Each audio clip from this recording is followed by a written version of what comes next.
Hello everyone, welcome to my YouTube channel self study. तो आज हम लोग क्लास 9th का न्यू चैप्टर स्टार्ट करने जा रहे हैं, that is measurement and experimentations. So let's continue the chapter systems of unit and units in SI systems. So अगर आपने क्लास 8 का वीडियोज़ नहीं देखे तो सबसे पहले क्लास 8 का वीडियो जाके देखिए जो कि प्ले लिस्ट में है। सो let's continue it. Needs of unit for measurement. Physics, like other branches of science, require experimental studies which involve measurements. For the measurement of a physical quantity, we consider a constant quantity of same natures as a standard, and then we compare the given quantity with the standard quantity. We find the number with expressions how many times the standard quantity is contained in a given physical quantity. So measurement का definitions क्या होता है कि measurement is a process of comparisons of the given physical quantity with the known standard quantity of the same nature. So measurement क्या है, एक process है, comparisons का एक प्रोसेस होता है जिसमें हम लोग गिवन फिजिकल क्वांटिटी को कंपेयर करते हैं नॉन स्टैंडर्ड क्वांटिटी को द सेम नेचर्स में, उसको हम लोग मेजरमेंट कहते हैं। The standard quantity use to measure and express the given physical quantity is called unit. और जो स्टैंडर्ड क्वांटिटी होता है जिसको हम लोग यूज़ करते हैं to measure and express the given physical quantity, measure या फिर एक्सप्रेस करने के लिए गिवन फिजिकल क्वांटिटी को, उसको हम लोग कहते हैं unit. For quantities of different natures we require different units. अलग अलग quantities और नेचर के लिए हम लोग अलग अलग यूनिट्स का यूज़ करते हैं। Units is a quantity of a constant magnitude which is used to measure the magnitude of other quantities of the same nature. So units is a quantity, units क्या एक quantity है of same of constant magnitude, जिसका constant magnitude होता है which is used to measure the magnitude of other quantities of the same nature, जिसका हम लोग use करते हैं to measure the magnitude of other quantity। कहाँ यूज़ करते हैं? measure of magnitude of other quantity of the same natures. The result of measurement of a given physical quantity is expressed in terms of the following two parameters. जो result of measurement होता है उसको हम लोग दो parameters में divide किए हैं। फर्स्ट है the unit in which quality is being measure, जहाँ पे हम लोग क्वांटिटी को हम लोग मेजर करते हैं उसको यूनिट होता है। सेकेंड है numerical value means which express how many times the above selected unit is contained in a given quantity. So thus the magnitude of a physical quantity is expressed. तो magnitude of physical quantity को हम लोग कैसे express करते हैं? physical quantity is equal to numerical value into unit. Example, यहाँ पे कुछ एग्जाम्पल दिया, दो एग्जाम्पल है। जैसे कि फर्स्ट एग्जाम्पल में if the length of piece of clothes is 10 metre, अगर कोई लेंथ है पीस ऑफ क्लोथ्स इसका 10 मीटर दिया हुआ है, it means that the length is measure in unit. इसका मतलब ये हुआ जो हम लोग लेंथ मेजर किए उसको हम लोग यूनिट में मेजर किए and its unit is content 10 time, और उसका यूनिट कितना हुआ? 10 टाइम हुआ in length of a given piece of cloths. Second example है if a mass of given quantity of sugars is 5 kilogram, अगर कोई mass of given quantity of sugar है जिसका मास दिया हुआ है 5 kilograms, it means that the mass is measure in unit kilogram. इसका मतलब ये हुआ जो मास को हम लोग किस पे मेजर किए? यूनिट किलोग्राम पे मेजर किए। And this unit is contained 5 times, और ये यूनिट कितना बार हुआ? 5 टाइम हुआ in a given quantity of sugar. Choose of unit, choice of unit, since unit is to be use universally, unit को हम लोग यूनिवर्सली यूज़ करते हैं। So it should have validity everywhere at all times, इसीलिए इसका validity हर जगह same होना चाहिए हर time. Hence to measure a physical quantity the unit chosen should have been following property. To measure a physical quantity, तो physical quantity को measure करने के लिए कुछ unit choose किए हैं जिससे कुछ following properties होना चाहिए। The unit should be conventional size, जो unit होना चाहिए वो एक conventional size का होना चाहिए। It should be possible to define the unit without ambiguity. It should be possible to define the unit without ambiguity. ठीक है। The unit should be reproducible, unit कैसा होना चाहिए? रिप्रोड्यूसिबल होना चाहिए। The value of unit should not change, जो unit का value होता है वो चेंज नहीं होना चाहिए, वो the space and times, time और स्पेस के हिसाब से उसका वैल्यू चेंज नहीं होना चाहिए। Next is the last three conditions 2, 3 and 4 are essentials for a unit to be accepted internationally. जो last three conditions था 2, 3, 4 ये काफ़ी important conditions था और ये internationally accept किया गया है. Kinds of units. यूनिट्स का दो काइंड्स होता है. पहला फंडामेंटल और बेसिक्स यूनिट्स है, सेकंड है ड्राइव्ड यूनिट. सो फंडामेंटल और बेसिक्स यूनिट्स कहाँ क्या होता है? सो फंडामेंटल और basics units is that which is independent of any other unit और which can neither be changed nor can be related to any other fundamental units.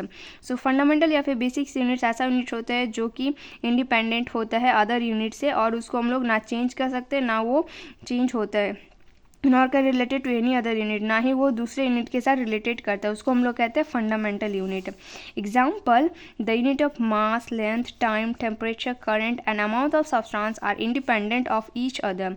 सो जो unit होता है mass, length, time, temperature, current या फिर amount of substance, ये क्या होते हैं? इंडिपेंडेंट होता है एक दूसरे से, as they are of different natures, और ये अलग नेचर्स का होता है. They can not be obtained from the unit of any other quantity, और इसको हम लोग एनी अदर यूनिट से ऑब्टेंड नहीं कर सकते हैं. दिस आर फंडामेंटल यूनिट, और ये क्या है? फंडामेंटल यूनिट होते हैं.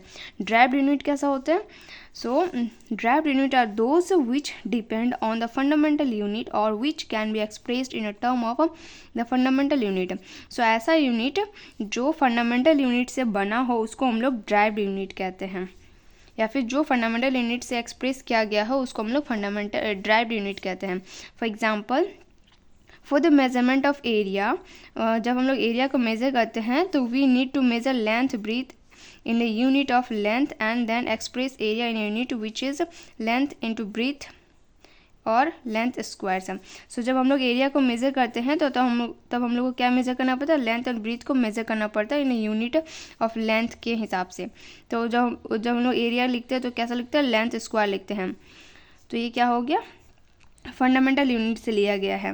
वॉल्यूम से express in a unit which is length into length और length Q.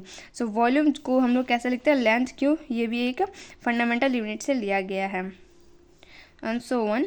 Systems of unit. Unit का क्या सिस्टम्स होता है? In mechanism length, mass and times are three fundamental quantities. In mechanism में क्या क्या? लेंथ, मास और टाइम्स क्या है? थ्री फंडामेंटल क्वांटिटीज होता है. For the unit of this three basic quantities following systems has been used. तीन सिस्टम्स को हम लोग यूज़ किया जाता है, जैसे CGS system, FPS systems, next है MKS सिस्टम्स. CGS सिस्टम्स और फ्रेंच सिस्टम्स क्या होते हैं? In this system the unit of length is centimetre. So CGS system में यूनिट ऑफ लेंथ क्या होता है? सेंटीमीटर में होता है. ऑफ मास इज ग्राम, और मास क्या होता है? ग्राम होता है, और टाइम सेकेंड में होता है. FPS स्टैंडर्ड और ब्रिटिश सिस्टम में क्या होता है? So in this system the unit of length को हम लोग फुट पे लिखते हैं. मास इज पाउंड, मास को हम लोग पाउंड में लिखते हैं और टाइम को सेकेंड में लिखते हैं. MKS या फिर मैट्रिक सिस्टम में क्या होता है? In this system the unit of length is metre. Unit of length क्या होता है? मीटर होता है. मास किलोग्राम होता है एंड टाइम को सेकेंड में ही होता है. The above mentioned systems are now no longer is used. और ये तीनों ही अभी हम लोग यूज़ नहीं करते हैं. Are only of historical importance. ये क्या है? एक हिस्टोरिकल इम्पोर्टेंस था, और अभी हम लोग SI सिस्टम का यूज़ करते हैं. SI सिस्टम्स का SI या फिर system international units. In 1960, the General Conference of Weight and Measure recommended that in addition to the units of length, mass and times, the unit of temperature, luminous intensity, current and the amount of substance also be taken as fundamental unit, and the unit of angles and solid angles are complementary fundamental units.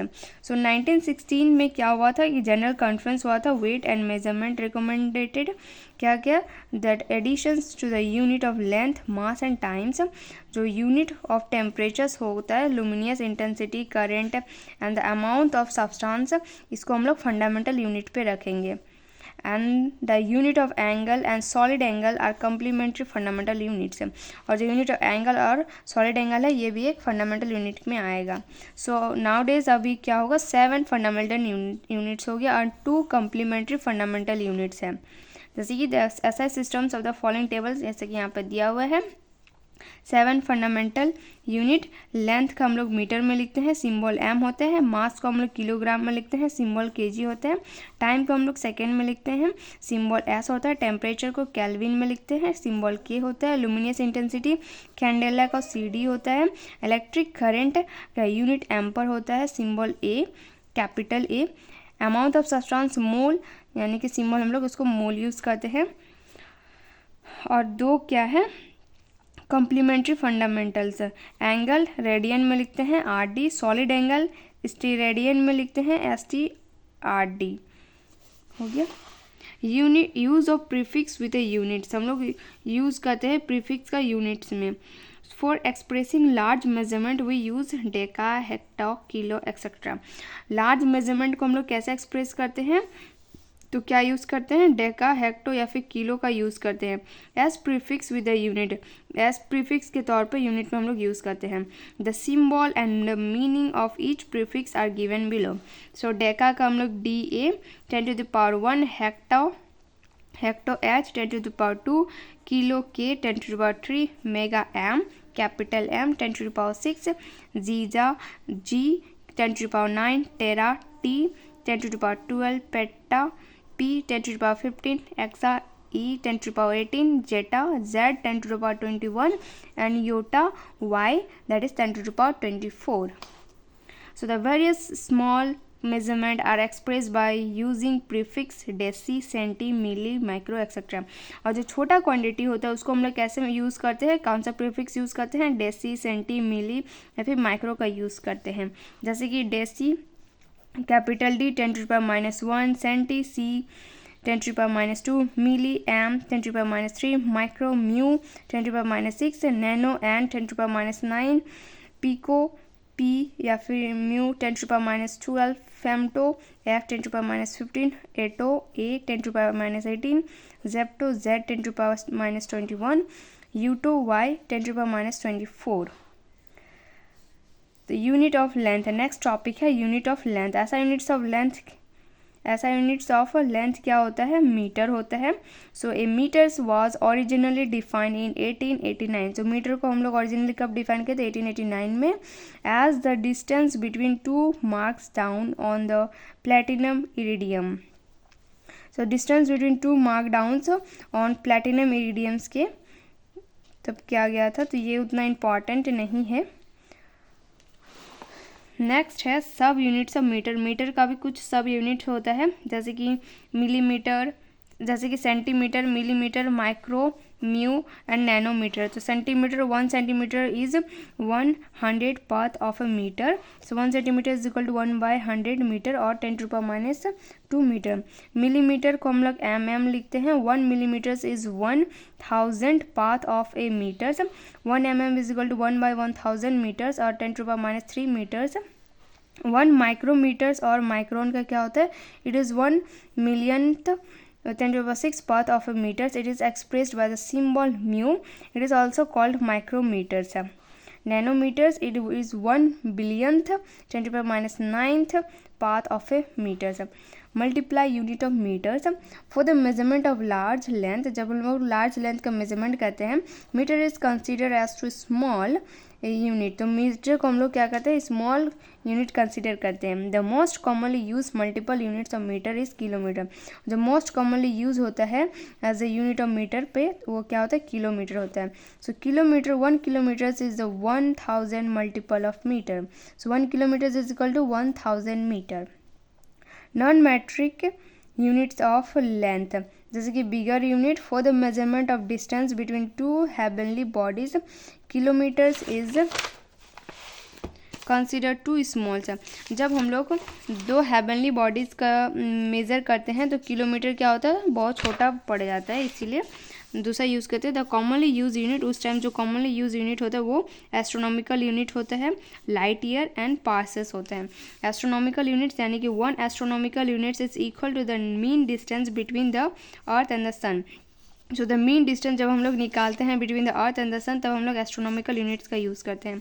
Light year, a light, so 1 astronomical unit is equal to 1.496 into 10⁻11 meter.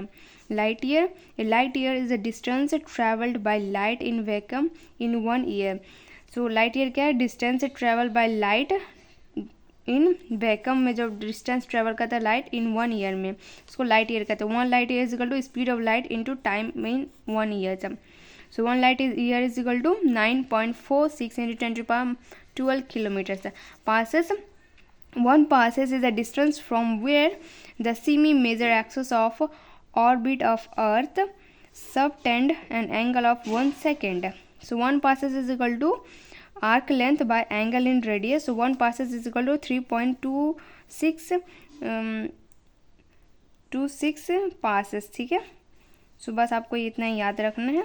Smaller unit to express the wavelength of light size and separation between two molecules, radius of orbit of electrons etcetera. The smaller size units call angstroms is use. So जो smaller unit होता है, जैसे कि जब हम लोग नापते हैं radius of orbit of electron का या फिर टू मॉलिक्यूल्स का, तो हम लोग स्मॉलर यूनिट का यूज़ करते हैं, जैसे कि angstroms is use. While the size of the nucleus is express by the still smaller unit. जो साइज ऑफ द न्यूक्लियस को हम लोग किससे नापते हैं? फर्मी से नापते हैं. So 1 angstroms is equal to 10 angstroms. 1 nano micron is equal to 10 angstroms. So 1 angstroms is equal 10⁻10 metres. और 1 fermi, so 1 fermi is equal to 10⁻15 metres. बस आपको इतना याद करना है. यूनिट्स ऑफ मास. मास का क्या यूनिट्स होता है? ऐसा units of mass is kilograms. So the mass of 1 litre is equal to 1000 millilitres of water at 4 degree Celsius is also taken as 1 kilograms. Sub units of kilograms. Units का sub kilogram का sub unit क्या है? Gram and milligrams. So 1 grams is 1000 part of kilograms. So 1 grams is equal to 10⁻³ kg और 1 kg is equal to 100 gram. Milligram. 1 milligrams is 1 millionth part of kilogram. So 1 milligrams is equal to 10⁻6 kilograms or 1 milligrams is equal to 10⁻³ grams. Multiple units of kilograms. Multiple units क्या होता है kilograms का? So bigger common units of mass used in daily lives are जैसे कि quintal and metric ton. Quintal, it is 100 time or a kilogram. So 1 quintal is equal to 100 kg. Metric ton, 1 metric ton is equal to 1000 kg यानी कि 10 quintal. Non-metric unit of mass. The mass of atomic particles such as proton, neutron and electrons is expressed in a unit called atomic mass unit. जो हम लोग mass of atomic particle का जैसे कि proton, electron या फिर neutron का निकालते हैं, तो कौन सा यूनिट यूज़ करते हैं? एटॉमिक मास यूनिट का सिंबल AMU. और the unified atomic mass unit जिसको हम लोग यू करते हैं is defined as below. 1 atomic mass unit is equal to 1/12 the mass of 1 carbon atoms. ठीक है. So the mass of 6.02 × 10⁻23 atoms of carbon minus 2 carbon 12 is 12 kg. So 1 AMU is equal to 1.66 × 10⁻27 kg. ये काफ़ी important है. The mass of large heavenly bodies is measured in a term of solar mass. So जो हम लोग mass of large heavenly bodies को हम लोग किस में मेजर करते हैं? सोलर मास में मेजर करते हैं. Where 1 solar mass is a mass of the sun. 1 solar mass क्या होता है? mass of the sun होता है. तो 1 solar mass is equal to 2 × 10⁻13 kg. Next है यूनिट ऑफ टाइम. ऐसा यूनिट्स ऑफ टाइम क्या होता है? सेकेंड होता है. So a second is defined as 1/86400 the path of a mean solar day. So 1 second is equal to 1/86400 into 10 into 1 mean solar day. इसका 1 second का निकलता है. सो ये सब उतना इम्पॉर्टेंट नहीं है डेटा याद करना. Smaller units of times. Time का स्मॉलर यूनिट्स क्या होता है? Millisecond, microsecond and nanosecond. So 1 millisecond is equal 10⁻³ second. 1 microsecond is equal 10⁻6 second. 1 nanosecond is equal to 10⁻8 second. shake and nanosecond. So 1 shake is equal to 10 to the power minus 10 second and 1 nanosecond is equal to 10 to the power minus 19 second. So bigger unit of time, time का bigger unit क्या होता है? Minute, hour, day, lunar month, month, year, leap year, deca, century and millennium. ठीक है, ये सब क्या होगा? बिगर यूनिट हो गया. मिनट 1 मिनट में 60 सेकेंड होता है. Hour 1 hour is equal to 60 minute. Day 1 day is equal to 24 hour. Lunar month are based on the phase of the moon के बेस ऑफ द फेस में उसको depend करता है. मीन्स मून का जैसा जैसा फेस होता है उसके हिसाब से वो चेंज होते हैं. So 1 year of this lunar calendars is short near by 10 days होता है. 10 डेज ऑफ जियोलॉजिकल कैलेंडर्स में होता है. ठीक है. Month, so 1 month is equal to 30 days. So 12 month is equal to 365 days. Year 1 is equal to 365 days. Leap year, तो 1 leap year is equal to 366 days, क्योंकि फरवरी में 29 डेज होने की वजह से वो लीव ईयर हो जाता है और ये लीव ईयर 4 साल में एक बार आता है. Deca 1 deca is equal to 10 year. Century 1 century is equal to 100 year. Millennium, so 1 millennium is equal to 3.16 into the power 10 second. Some example of derived unit, कुछ यहाँ पे एग्जाम्पल दिया हुआ है ड्राइव्ड यूनिट का. जैसे कि derived unit of some physical quantity, area का, length into breadth. Derived unit क्या है? Metre to metre, symbol metre square. So इसमें से आपको सारा याद करना है जो कि सारा इंपॉर्टेंट है. वॉल्यूम का भी metre cube. Density mass by volume kg metre minus cube. Speed into velocity, speed या फिर वेलोसिटी का क्या होता है? Distance by time. Acceleration velocity by time. Force mass into acceleration, work और energy. Force into displacement. Momentum mass and velocity. Moment और force और फिर torque. Force into distance. Power work by time. Pressure force by area. Frequency 1 by time period. Electric charge current and to time. Electric potential work by charge. Electric potential या फिर electromotive force. Electric resistance potential by current. Electric power potentials into current. और जो इसका symbol होता है ये भी काफ़ी इंपॉर्टेंट होता है. सो 6A में बस इतना ही था. यहाँ पे कुछ और दिया हुआ है. Example guidance of writing the units, जो कि ये सब उतना इम्पॉर्टेंट नहीं है. So thank you for today. Subscribe to my channel to watch more video. Thank you.